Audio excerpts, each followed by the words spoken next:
Hello दोस्तों, कैसे हो? आई होप आप अच्छे होंगे और मैं भी अच्छा हूं। दोस्तों, आज मैं आपको बताने वाला हूं रेलवे एम्प्लॉय के टेक्नीशियन की सैलरी डिटेल के बारे में। तो वीडियो के एंड तक बने रहना दोस्तों, सारी डिटेल मैं आपको बताने वाला हूं। तो ये जो टेक्नीशियन, इनकी पोस्टिंग सेंट्रल रेलवे में मुंबई में है।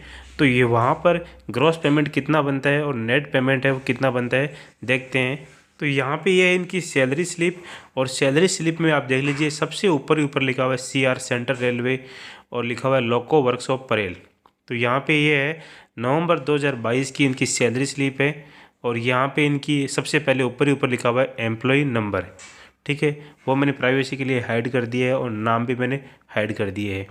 तो सबसे ऊपर जो एम्प्लॉय होता है उनका नाम होता है। फिर यहाँ पे आप देख सकते हैं कि डेजिग्नेशन है जो कि है TCM3 मतलब टेलीकॉम मेंटेनर, और यहाँ पे लिखा हुआ है ग्रेड 3rd।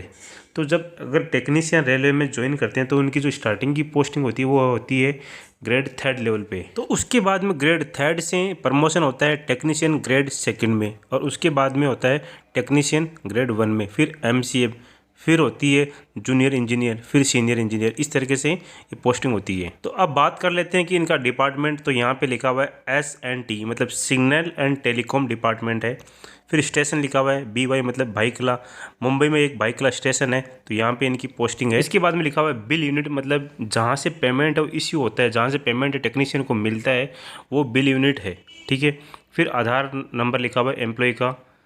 ठीक है, अब हम चलते हैं राइट साइड में।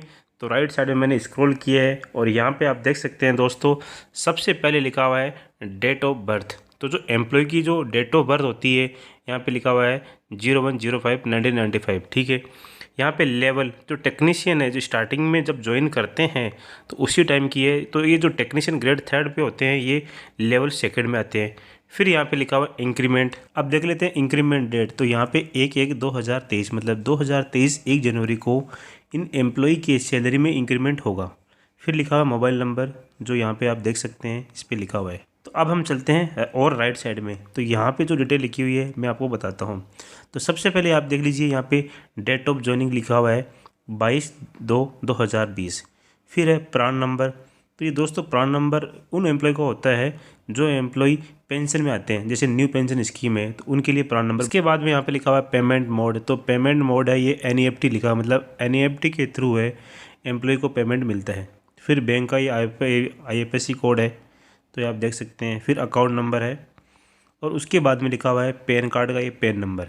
ठीक है, अब इसके बाद में चलते हैं लेफ्ट साइड में फिर से। तो यहाँ पे आप देख लीजिए दोस्तों, लिखा हुआ है leave balance as on 1/11/2022।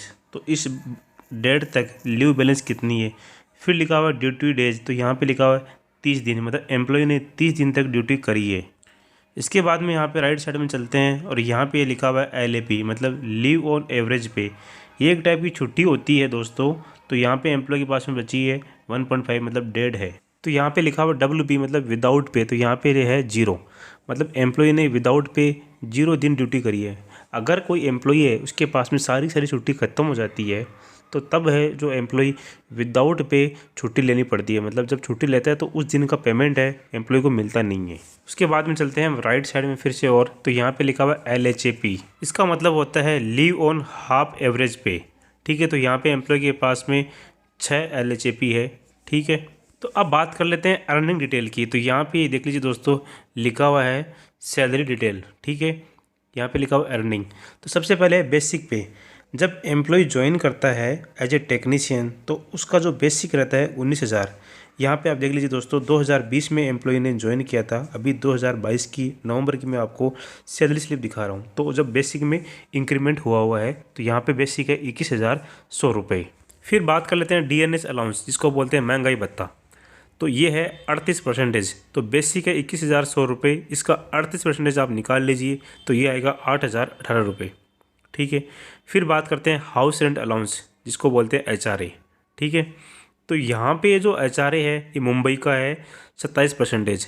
Basically जो दोस्तों जो HRA होता है ये सिटी पे डिपेंड करता है कि आपकी जो ड्यूटी है वो किस सिटी में है। और रेलवे एम्प्लॉय ने HRA के लिए जो सिटी है उनको 3 पार्ट में डिवाइड कर रखा है, एक्स सिटी, वाई सिटी और जेड सिटी। जो एक्स सिटी है वो बड़ी बड़ी सिटी आती है, जैसे बॉम्बे है, दिल्ली है, कोलकाता, बेंगलोर। उसमें जो HRA मिलता है 27% मिलता है। फिर बात करते हैं वाई सिटी की। तो वाई सिटी में जो एच है 18% मिलता है।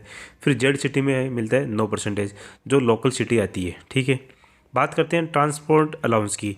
जो ट्रांसपोर्ट अलाउंस है आने जाने के लिए वो है 1863 रुपये। तो टोटल मिला के ये ग्रोस होता है दोस्तों 36,678 रुपये। ये टेक्नीशियन की ग्रेड 3 की सैलरी है। ठीक है, अब बात कर लेते हैं इसमें रिकवरी, जो कटौतियाँ कितनी हुई है। ठीक है, तो सबसे पहले ऊपर लिखा हुआ ओवर पेमेंट ऑफ पे। अगर कोई एम्प्लॉई को पिछले महीने में ज़्यादा पेमेंट मिल जाता है तो वो अगले महीने में पेमेंट काट लिया जाता है। यहाँ पे फिर बात कर लेते हैं ओवर पेमेंट ऑफ डीए। तो ये भी ज़्यादा मिला था, तो ये 34 रुपये है। ठीक है, फिर है रेलवे एम्प्लॉय इंश्योरेंस स्कीम सी। तो रेलवे एम्प्लॉय होते हैं, उनका इंश्योरेंस भी होता है। इसका है नॉमिनल चार्ज कटा है दोस्तों 30 रुपये। फिर है न्यू पेंशन स्कीम टियर 1। तो जो अगर कोई एम्प्लॉई है, टेक्नीशियन है, वो ज्वाइन करते हैं रेलवे को, तो वो स्टार्टिंग में न्यू पेंशन टियर 1 में आते हैं। तो उसका जो पेंशन का चार्ज कटा है 2,900 रुपये। उसके बाद में है प्रोफेशनल टैक्स महाराष्ट्र। तो ये है महाराष्ट्र का 200 रुपये टैक्स, ये हर महीने कटता है। उसके बाद में राइट साइड में चलते हैं और तो यहाँ पे लिखा हुआ है रिकवरी फॉर एडवांस। तो दोस्तों रेलवे के अंदर आपको लोन भी मिलता है बहुत ही कम इंटरेस्ट रेट पे। तो अगर आप लोन लेना चाहते हैं तो आप लोन ले सकते हैं। जैसे कि इस एम्प्लॉय ने यहाँ पे देख लीजिए लोन लिया हुआ है कंप्यूटर का। तो यहाँ पे इस एम्प्लॉय ने 17 जो टोटल यहाँ पे ईएमआई होती है उसमें से 8 ईएमआई है वो अभी तक पे कर दी है। और इस ईएमआई का जो अमाउंट है वो है 2,000 रुपये। तो दोस्तों रेलवे में एम्प्लॉय को जैसे कि कंप्यूटर लोन, इसके अलावा व्हीकल लोन है, फिर हाउस लोन है, ये भी मिलता है बहुत ही कम इंटरेस्ट रेट पे। तो ये भी आपको रेलवे ज्वाइन करने का बहुत बड़ा बेनिफिट आपको मिल जाएगा। तो यहाँ पे देख सकते हैं कि टोटल रिकवरी, टोटल कटौती कितनी हुई वो है 5,252 रुपये की। यहाँ पे एम्प्लॉय ने टोटल अर्न कितना किया वो है ग्रॉस पेमेंट। ठीक है, 36,678 रुपये। इसमें से ये जो टोटल रिकवरी है ये माइनस हो जाएगी। फिर जो बचेगा वो है नेट पेमेंट। नेट पेमेंट को दोस्तों बोलते हैं इन हैंड सैलरी। तो जो अमाउंट आपके अकाउंट में आएगा वो आएगा नेट पेमेंट। ठीक है, इसी को बोलते हैं इन हैंड सैलरी। तो ये है 31,426 रुपये। ये अमाउंट है, ये एम्प्लॉय के अकाउंट में आएगा। तो अगर दोस्तों आपको ये वीडियो अच्छा लगा हो तो इस वीडियो को लाइक करना, शेयर करना दोस्तों के बीच में। थैंक यू दोस्तों।